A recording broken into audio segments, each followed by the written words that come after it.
Hello everyone, welcome to our channel. This video will quickly show you how to delete your Facebook page. Go to the drop-down menu of your user account and switch to the Facebook page account you want to delete.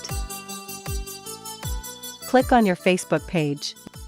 You will see Manage Page on the left sidebar. Under Manage Page, click on Settings. Scroll down the left sidebar until you find Access and Control.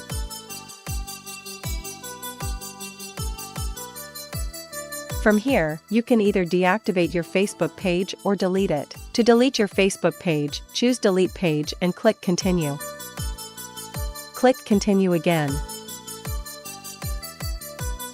Now, enter your Facebook login password and click Continue. After 30 days, your Facebook page will be permanently deleted and cannot be reactivated. Click Continue to confirm.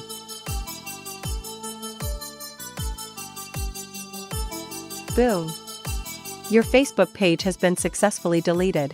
If you want to see more useful videos like this, show us some love by hitting the like and subscribe buttons. Thanks for watching. Until next time.